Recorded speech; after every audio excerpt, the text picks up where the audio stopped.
السلام عليكم ورحمة الله وبركاته. أعزائي السادة المشاهدين الصحيين منهم والنايمين، أهلا بكم.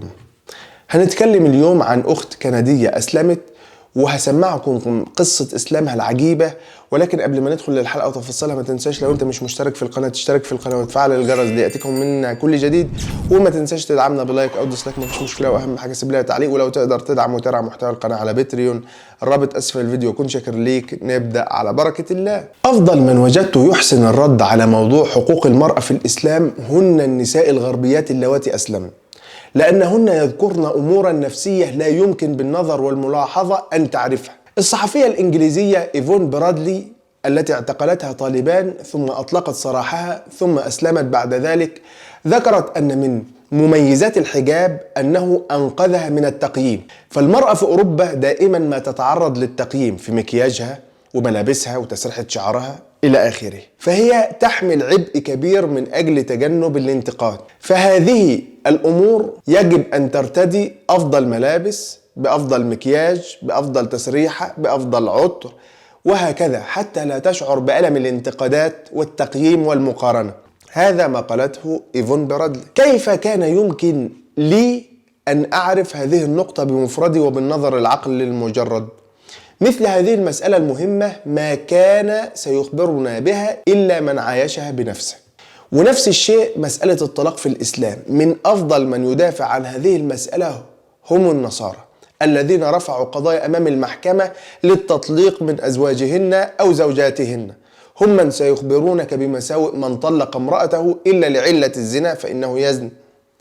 وهكذا النهاردة هنسمع قصة عجيبة جدا لإسلام أخت كندية، فعاوزكم تدققوا جدا في كلامها، خصوصا لما بتقول الإسلام بيحميها ويحمي ابنتها. When I was around 24 years old, I was in school and I had met this young man, and I also had met, he was a Muslim actually, but he wasn't a practicing Muslim. So I also had met a girl in my class that was wearing full hijab like myself, and she had a face covering on. So I had asked her, why does she wear that on her face? And it looked so strange to me, right? So I said, well, can you tell me why you wear that? And she had explained to me that in Islam, the beauty of a woman, a Muslim woman, is something that is so honored and respected that we don't share it with everybody, so we conceal it. And it's also, backed up from the Quran that Muslim women have to cover.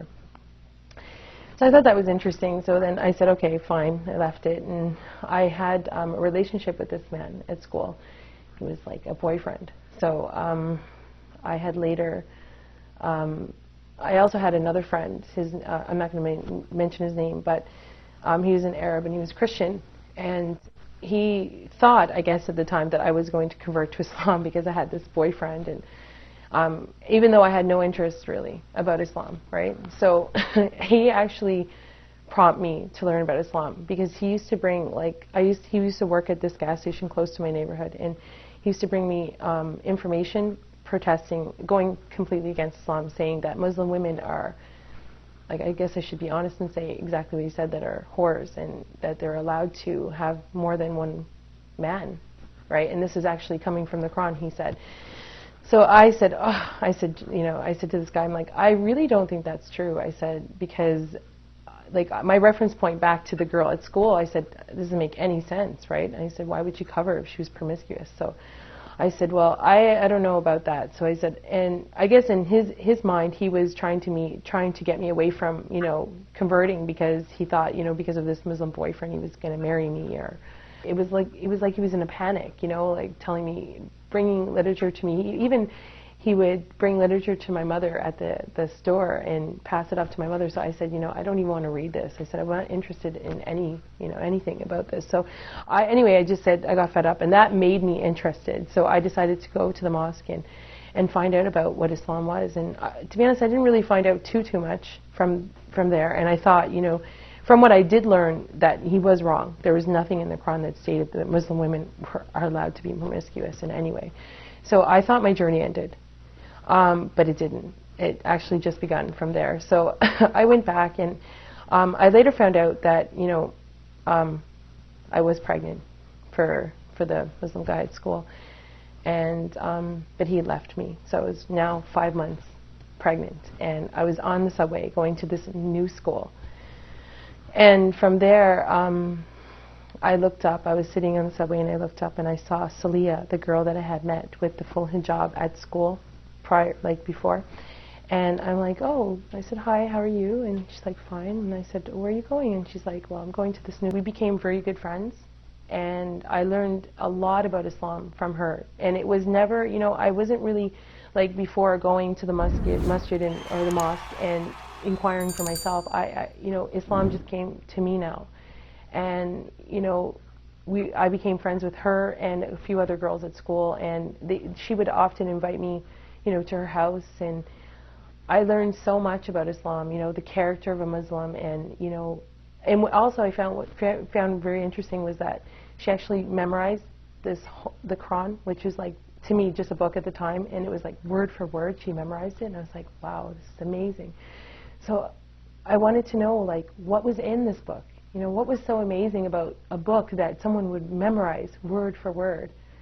And, you know, there's just so many things that, you know, that amazed me. And being around a Muslim person, a practicing Muslim person, do you see the beauty of Islam? And I don't know how to sum that up or give you one particular point, but you know, I would go to her home and I would see how she would interact, how she would dress, how she would eat, even how she prayed. I mean, I was out with them numerous times where she would, you know, say, oh, Crystal, you know what, I have to go pray. I have to find a place to pray. I found that amazing. Like, you're just going to stop and it was winter time, you know, freezing, you know. And they were just a big support for me, especially at the time when I had nobody, you know. And to be honest, I still wasn't interested in converting to Islam at all. I just said, nice religion, but not for me. So, after I had my daughter, I started realizing, like, what am I going to teach my daughter? Like, what am I going to teach my daughter? Like, how am I going to grow my daughter up? I'm going to cry because it's emotional. So, anyway, and the guy, he never came back. So I didn't really know how to, you know, raise this beautiful baby that I had. So, and I remember back to how Salia was and how her parents raised her, and I just saw this, you know, another way of living, right, other than my way, which was basically just you live and you do whatever you like in this world. You want to do this, you go do it. There's no direction in life. So I decided to look more into Islam at that point on my own, you know. So Salia now got pregnant, and she started working at the masjid, just not far from here. And I said, well, Salia, I'm going to pop over, and, you know, every day, because I was home with my daughter, and I said, let me just come over and, you know, we'll talk about the Quran. I want to know more about it. It was hard. It was hard to find the concept of, you know, what is God. And from these experiences that I had at the masjid, I came to realize that there was a God. And, you know, one day I decided, you know, to go to the mosque. My daughter was 6 months at this point, and I was there, and I was in the room, and, you know, like, I was serious. I really wanted to know about this religion before I converted, because I never was baptized before. I never had any, you know, conversion to any religion. So I wanted to find out, you know, really, was this for me, you know? And from there, I was there one day, just, you know, like every other day, just visiting her in the office and talking about Islam and God and who He was, and, you know, what Islam can offer me and my daughter. And so one day there was a funeral of a baby girl, and from there I just thought, life's so short, you know, like, you have to really make it a decision about I accepted Islam, right, but I didn't know how to pray, you know. I didn't even have Islamic clothes. I was going back home now to, you know, my house, that was my mother. How was I going to explain that to my mother? My life is different because, well, I just think of one thing. Maybe this might be not the best thing to say, but health-wise, I'm so much more healthy. I used to smoke. I don't have to say that, but I used to smoke, and I used to drink. I used to get sick to my stomach from drinking. I don't drink anymore. I haven't tasted a drop of alcohol. I haven't smoked. Alhamdulillah.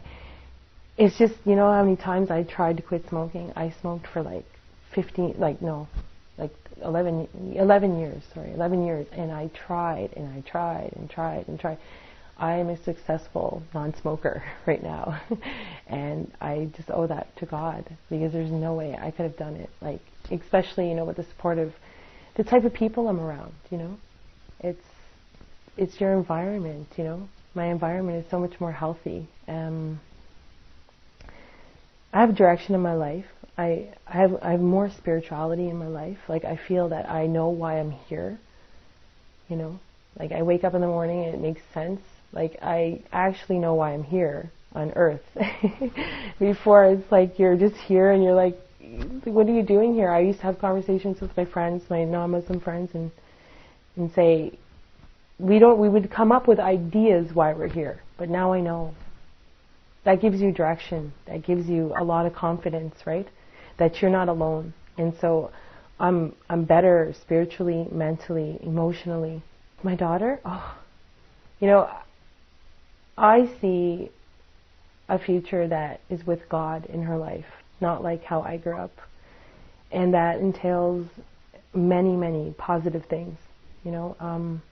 I always dream, like, you know, she's going to grow up and she's going to be better than me, you know, like much better. You know, she won't go through all the things that I went through, because she's going to be protected by Islam. You know, like, drinking won't be in her life. Having boyfriends, maybe having children without someone there with her, you know, like what I went through. You know, I want her to know the value of herself, and I think she will. Islam will teach her the value of who she is. Islam will teach her the value of who she is.